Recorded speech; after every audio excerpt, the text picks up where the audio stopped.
ശരിക്കും ഒരു നിസാരക്കാരനാണോ? നമ്മൾ എല്ലാവരെയും പരിഹസിക്കുന്നത് കോക്രോച്ചസ് എന്നാണെന്ന് പറയുന്നെങ്കിലും നമ്മുടെ വീട്ടിലൊക്കെ ഒരു ഹൗസ് ഹോൾഡ് പെസ്റ്റ് ആണെങ്കിലും ശരിക്കും ഒരു റിയൽ സർവൈവർ ആണ് കോക്രോച്ച്. എങ്ങനെയെന്നൊന്ന് നോക്കിയാലോ.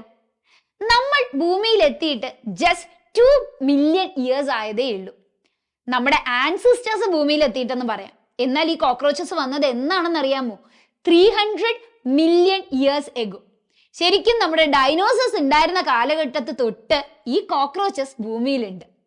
ഇനി രണ്ടാമത്തെ ഒരു ഇൻട്രസ്റ്റിംഗ് ഫാക്ടർ, ഇവർ ഒരുപാടധികം നാച്ചുറൽ കലാമിറ്റീസിനെ വളരെ കൂളായി ഫേസ് ചെയ്തിട്ടുള്ളവരാണ്. ന്യൂക്ലിയർ എക്സ്പ്ലോഷൻസ് വരെ കോക്രോച്ചസിന് തരണം ചെയ്യാൻ കഴിയും. And even without a head they can survive for 1 week. അപ്പൊ നമുക്ക് ഈ കോക്രോച്ചസിന്റെ ഈ സർവൈവബിലിറ്റി മെക്കാനിസം എന്താണെന്ന് ചെക്ക് ചെയ്താലോ. So the first and foremost thing is how they can survive this much of drastic situations. കാരണം അവർക്കൊരു കവച കുണ്ടലമുണ്ട്. നമ്മുടെ കർണൻ ഇടുന്ന കവച കുണ്ടലം പോലെ they have an exoskeleton which is made of chitin which is a polysaccharide.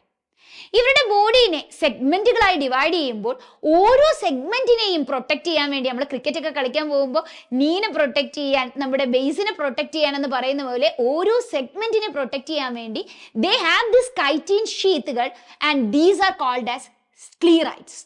ഈ സ്ക്ലീറൈറ്റുകളെ ഇപ്പൊ ബോഡിയുടെ വെൻട്രൽ ഭാഗത്തിനെ പ്രൊട്ടക്ട് ചെയ്യുന്ന സ്ക്ലീറൈറ്റിനെ സ്റ്റേണൈറ്റ് എന്നും, കാരണം നമ്മുടെ സ്റ്റേണം വരുന്നത് വെൻട്രൽ ഭാഗത്താണ് അല്ലെ, അപ്പൊ സ്റ്റേണൈറ്റുകൾ എന്നും ഡോർസൽ ഭാഗത്തിനെ പ്രൊട്ടക്ട് ചെയ്യുന്നതിനെ ടെർഗൈറ്റുകൾ എന്നും വിളിക്കും.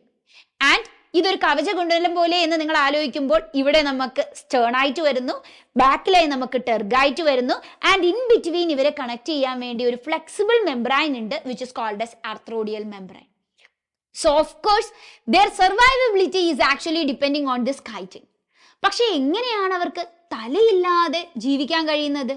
Because their nervous system is entirely different from our human nervous system. നമുക്കൊന്ന് ചെക്ക് ചെയ്താലോ. സോ ഫസ്റ്റ് ആൻഡ് ഫോർമോസ്റ്റ് നമ്മൾ ഇവരുടെ നെർവസ് സിസ്റ്റം ചെക്ക് ചെയ്യുമ്പോൾ നമ്മുടെ ഹ്യൂമൻ നെർവസ് സിസ്റ്റത്തിനെ ഒന്ന് കമ്പയർ ചെയ്യാം. നമ്മുടെ ഹ്യൂമൻ നെർവസ് സിസ്റ്റം എന്താണ്? Basically they have a central nervous system which consist of brain and spinal cord. ഇതാണ് നമ്മുടെ മേജർ നെർവസ് സിസ്റ്റം അല്ലെ. ആൻഡ് ഈ 2 കാര്യങ്ങളാണ് നമ്മളുടെ പ്രോസസ്സിംഗ് യൂണിറ്റ്. അഥവാ നമ്മുടെ തല വെട്ടിക്കഴിഞ്ഞാൽ without brain we can actually not process any of the functions of our body. നമ്മൾ ഡെഡ് ആയി പോകും. Okay, and where is it located? നമ്മുടെ ബാക്ക് സൈഡിലായി ഡോർസൽ പാർട്ട് ഓഫ് ദ ബോഡിയിൽ ഒരു സിംഗിൾ ആയിട്ടുള്ള നെർവസ് സിസ്റ്റം ആണ് നമുക്കുള്ളത്. ഇനി നമ്മൾ സ്പൈനൽ കോഡിനെയൊക്കെ മുറിച്ച് നോക്കിയാൽ ഒരു PVC പൈപ്പ് പോലെയാണെന്ന് പറയാം. ദേ ആർ ഹോളോ എന്ന് പറയാം. ഓൾസോ ബോഡിയുടെ മധ്യഭാഗത്തായി മീഡിയൽ പാർട്ടിലായിട്ടാണ് ഇത് ലൊക്കേറ്റ് ചെയ്തിരിക്കുന്നത്. ഇത് നമ്മളെ കുറിച്ച് നമുക്ക് അറിയുന്ന കാര്യമാണ്. എന്നാൽ ഇതിന് ജസ്റ്റ് ഓപ്പോസിറ്റ് ആണ് ഒരു കോക്രോച്ചിന്റെ നെർവസ് സിസ്റ്റം. സോ നമുക്ക് പറയാം, നമുക്ക് ഡോർസൽ പാർട്ടിലുള്ളത് ഇവർക്ക് വെൻട്രൽ ഭാഗത്തായിട്ടാണ് ഉള്ളത്. നമുക്ക് സിംഗിൾ ആയിട്ടുള്ളത് ഇവർക്ക് ഡബിൾ നെർവ് കോഡുകളാണുള്ളത്. അപ്പോൾ ഡബിൾ നെർവ് കോഡ് എന്ന് പറയുമ്പോൾ കോഡുകൾ ഇങ്ങനെ പോകും. നമുക്ക് മധ്യത്തായിട്ടുള്ള മീഡിയൽ ആയിട്ടുള്ളത് ഇവർക്ക് ലാറ്ററൽ ആയിട്ടാണ് പാസ് ചെയ്യുന്നത്. കണ്ടോ, ഞാൻ വരച്ചപ്പോൾ ലാറ്ററൽ ആയിട്ടാണ് ഇത് വരച്ചിരിക്കുന്നത്. And of course these nerve cords are solid. മുറിച്ചാൽ ഒരു സോസേജ് പോലെ ഇരിക്കും, അകത്തൂടെ ഒന്നിനും പോകാനുള്ള സ്പേസ് ഇല്ല. They are solid. ഇനി ഇവരെങ്ങനെയാണ് കണക്ട് ചെയ്യുന്നത്? ഈ നെർവ് കോഡ്സ് ഗാംഗ്ലിയോൺസ് എന്ന് പറയുന്ന സെൽ ബോഡിയുടെ കൂട്ടങ്ങളുമായി കണക്ട് ചെയ്യുന്നു. ഹെഡിലായി ശരിക്കും ഇവർക്ക് ആകെയുള്ളത് 2 ഗാംഗ്ലിയൻസ് ആണ്. ഇവരെ സുപ്രാ ഈസോഫാജിയൽ ഗാംഗ്ലിയോൺ എന്ന് വിളിക്കും. ഈസോഫാഗസിന് മേളിലുള്ളത് കൊണ്ട് സുപ്രാ ഈസോഫാജിയൽ ഗാംഗ്ലിയൻ. ശരിക്കും ഈ ഗാംഗ്ലിയൻ ആണ് ഇവരുടെ ബ്രെയിൻ ആയി നമ്മൾ കൺസിഡർ ചെയ്യുക. പിന്നെ അങ്ങോട്ട് ഇവർക്ക് നമ്മുടെ ഇപ്പോൾ തൊറാക്സ് റീജിയൻ നോക്കിക്കഴിഞ്ഞാൽ അവർക്ക് 3 പെയർ ഇതുപോലെ ഗാംഗ്ലിയൻസിനെ നമുക്ക് കാണാൻ പറ്റും. സെൻട്രൽ കണക്റ്റീവ്സ് ആയി ഗാംഗ്ലിയോൺസിനെ നമുക്ക് കാണാൻ പറ്റും.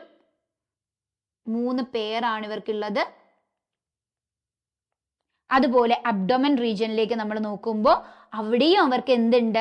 ഒരു 6 ഗാംഗ്ലിയോൺ പെയേഴ്സ് അവർക്ക് ഉണ്ട്. So I am not drawing it continuously. You can understand. ഒരു 6 പെയേഴ്സ് അവർക്ക് എവിടെയുണ്ട്? അവർക്ക് അബ്ഡോമിനൽ റീജിയനിലും ഉണ്ട്.